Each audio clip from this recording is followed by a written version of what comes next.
আসসালামু আলাইকুম দর্শক, 2009-এর পর থেকে আওয়ামী লীগের শাসন যে ক্রমান্বয়ে দুঃশাসনে পরিণত হলো, এটা তো অনস্বীকার্য। কিন্তু আওয়ামী লীগকে পুঁজি করে এনসিপির গত 2.5-3 মাসের যে রাজনীতি, অথবা 5 আগস্টের পর থেকে সমন্বয়কদের যে তুমুল বিতর্কিত এবং ভয়ঙ্কর যেসব কর্মকাণ্ড, তাতে যে মানুষ এরই মধ্যে অতিষ্ঠ হয়ে উঠেছেন, সেই কথাও তো স্বীকার করে নিতে হবে। মানুষের মোহ ভঙ্গ হয়েছে তাদের প্রতি। এই সমন্বয়ক এবং ছাত্র নেতাদের যে কোনো প্রকারের রাজনৈতিক আদর্শ নেই, রাজনৈতিক লক্ষ্য নেই, সে কথাও মানুষের সামনে একেবারে স্পষ্ট। আওয়ামী লীগ নিষিদ্ধের দাবি এখন তাদের একমাত্র রাজনৈতিক পুঁজি। খুব সিগনিফিকেন্ট একটা প্রশ্ন করি আপনাদেরকে। এই মুহূর্তে বাংলাদেশের মানুষের জন্য সবচেয়ে আতঙ্কের যে বিষয়টি, বাংলাদেশের অস্তিত্ব নিয়ে যে বিষয়টি সবার সামনে আসছে প্রশ্ন আকারে, তা হচ্ছে যুক্তরাষ্ট্রের ডিপ স্টেট কিংবা জাতিসংঘের দাবি অনুযায়ী রাখাইনের উদ্দেশ্যে বাংলাদেশের মধ্য দিয়ে যে করিডোর দেয়া নিয়ে আলোচনা হচ্ছে, সেই বিষয়টি। এটি নিয়ে এই যে বাংলাদেশ ওলটপালট করে দেওয়া কিংবা বাংলাদেশের সব কিছু পরিবর্তন করে দেওয়ার যে স্বপ্ন জাগানো বা স্লোগান দেওয়া যেই ছাত্র সমন্বয়করা, তারা একটা বারের জন্য একটা টু শব্দ করেছেন, কোনো প্রকারের প্রশ্ন তৈরি করেছেন সরকারের প্রতি, কোনো প্রকারের দাবি তারা তুলেছেন যে এটি নিয়ে জাতীয় পর্যায়ে আলোচনা হোক? একদম না, একেবারেই না। এবং এরা যে একেবারেই কিংস পার্টি, তার সবচেয়ে বড় উদাহরণ এই মুহূর্তে এই যে তুমুল বিতর্কিত এবং বাংলাদেশের জন্য আতঙ্কের এই করিডোর বিষয়ে কোনো প্রকারের কোনো মন্তব্য না করা।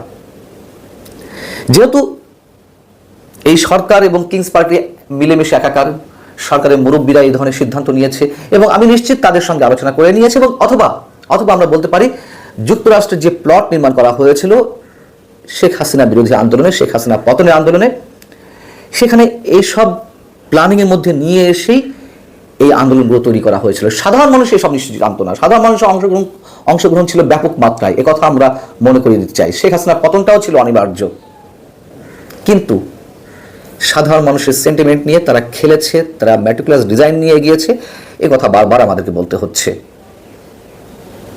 যেহেতু এই করিডোর নিয়ে তাদের কোনো রকমের কোনো মাথা ব্যথা নেই, আমরা ধরে নিতে পারি অবশ্যই তাদের যৌথ সিদ্ধান্তে এরকম বিষয়ে সরকার এগোতে চাইছে সামনের দিকে। তারা যে দিগ্ভ্রান্ত ঠিক নয়, তারা যে দিশেহারা, মানুষের আস্থা পাচ্ছে না এবং বারবার তাদের মুড সুইং করছে, তাদের নানান সিদ্ধান্ত থেকে তারা নিজেরাই পিছপা হচ্ছে, তার তো অনেক উদাহরণ এর মধ্যে আমাদের সামনে উপস্থিত হয়েছে। তারা সংবিধান ছুঁড়ে ফেলার হাক ডাক দিল, গর্জন তুলল, সেখান থেকে সরে এসে তারা বলছে সংবিধানের প্রয়োজনীয় পরিবর্তনগুলো করা দরকার। তারা আমূল সংস্কারের কথা বলল নির্বাচনের আগে, আমূল সংস্কার না করে নির্বাচন করা যাবে না। এখন তারা বলছে মৌলিক সংস্কারের কথা। তারা বলছিল যে জাতীয় নির্বাচনের আগে স্থানীয় সরকার নির্বাচন দিতে হবে, এখন তারা সেই শব্দ উচ্চারণ করছে না। গণপরিষদ নির্বাচনের দাবি তুলেছিল তারা সংবিধান ছুঁয়ে ফেলার জন্য, সেখান থেকে তারা সরে এসেছে। নতুন ঘোষণাপত্র বা প্রোক্লেমেশনের যে দাবি তারা তুলেছিল, সেটাও এখন তারা মুখে আনছে না। মূল বিষয় হচ্ছে কোনো রাজনৈতিক দলের গণভিত্তি না থাকলে, গণসম্পৃক্ততা না থাকলে, সেই রাজনৈতিক দল সামনে বেশি দিন এগোতে পারে না। এবং তাদের পিছনে কয়জন মানুষ আছে সেগুলো নিয়েও তো এখন আলোচনা হচ্ছে। গত শুক্রবার তারা আওয়ামী লীগ নিষিদ্ধের দাবিতে যে সমাবেশ করলো, মহাসমাবেশের কথা বলল, সেখানে কজন মানুষ উপস্থিত ছিলেন? তারা ভাড়াই করে যে মানুষ নিয়ে আসছেন, সেগুলোও নানান ভিডিও চিত্র উঠে আসছে। এবং পহেলা বৈশাখে তারা যে অনুষ্ঠানটি আয়োজন করেছিল, সেখানে তো গোনা যাচ্ছিল যে কয়জন, 20, 50, 100 জন, কতজন মানুষ হয়েছিল। আরেকটা জিনিস খেয়াল করুন যে এরা যেমন করিডোর নিয়ে কোনো কথা বলছে না, এরা দুর্নীতির বিরুদ্ধে তেমন কোনো কথা বলছে না। তার কারণ এদের সহযোগীরাই বা এই যে তর্জন গর্জন তোলা যে সমন্বয়করা, তাদের মধ্যে অনেকে, এই যে হাসনাত আব্দুল্লাহ, সাজিদ আলম, তাদের অনেকের বিরুদ্ধে তো দুর্নীতির অসংখ্য অভিযোগ। তারা আর দুর্নীতির বিরুদ্ধে কথা বলে কেমন ভাবে? নাটক তো বেশিক্ষণ করা যায় না।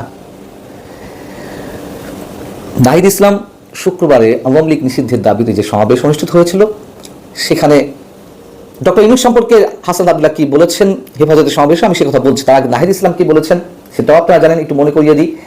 তিনি শুক্রবারের মহাসমাবেশ থেকে বলছেন যে আওয়ামী লীগের বিচার না হলে গণঅভ্যুত্থানে নিহতদের রক্তের সঙ্গে বেইমানি করা হবে।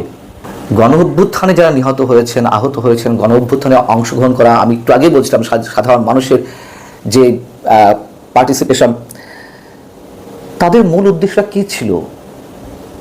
শেখ হাসিনা যেমন দিনের পর দিন বা টানা 3 বার প্রহসনে নির্বাচন করে গণতন্ত্রকে হত্যা করেছেন, সেখান থেকে ফিরে সরকার পরিবর্তনের মাধ্যমে একটা গণতান্ত্রিক প্রক্রিয়া নির্বাচনী এবং একটা নির্বাচিত সরকার বাংলাদেশে প্রতিষ্ঠা করা, এই তো।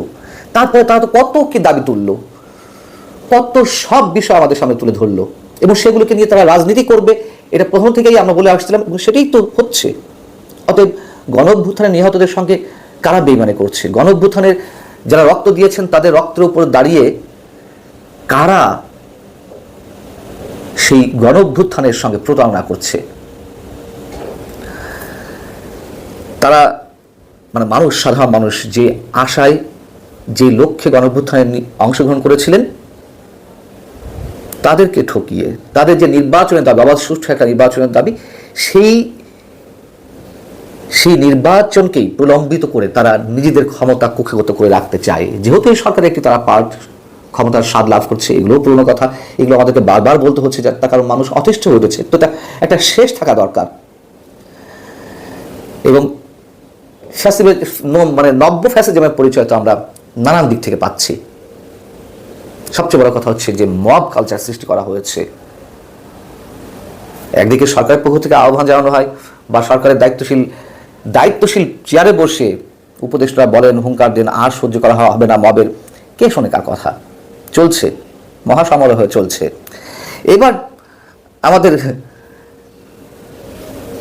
তুমুল বিপ্লবী ছাত্র সমন্বয়ের একজন হাসনাত আব্দুল্লাহ, তিনি হেফাজতে ইসলামের সমাবেশে শনিবার কি বলেছেন? তিনি বলছেন, অত্যন্ত পরিতাপের বিষয়, 8 মাস পরে এসে অনেক রাজনৈতিক দল, রাজনীতিবিদ আমাদের বারবার মনে করিয়ে দেয় আওয়ামী লীগ রাজনৈতিক দল।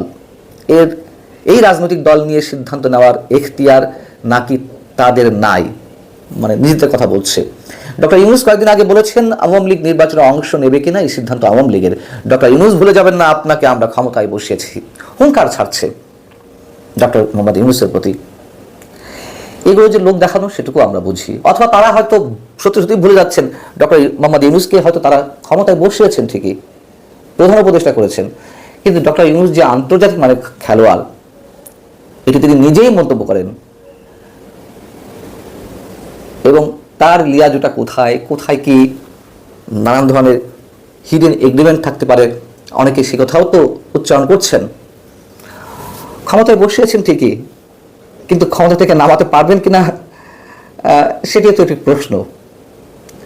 এই ছাত্র সমন্বয়কদের অনেককেই আমি বিশ্বাস করি যে তারা সত্যি সত্যি শুধুমাত্র শেখ হাসিনার পতনের জন্য আন্দোলন করেছিলেন, কিন্তু তারা নিজেরাও যে তাদের অজান্তে ব্যবহৃত হয়েছেন, তারা এখনো বুঝতে পারেননি, এখনো বুঝতে পারছেন না। দিশেহারা হয়ে পড়েছে তারা নানানভাবে। আল্লাহ হাফিজ, ভালো থাকুন সবাই।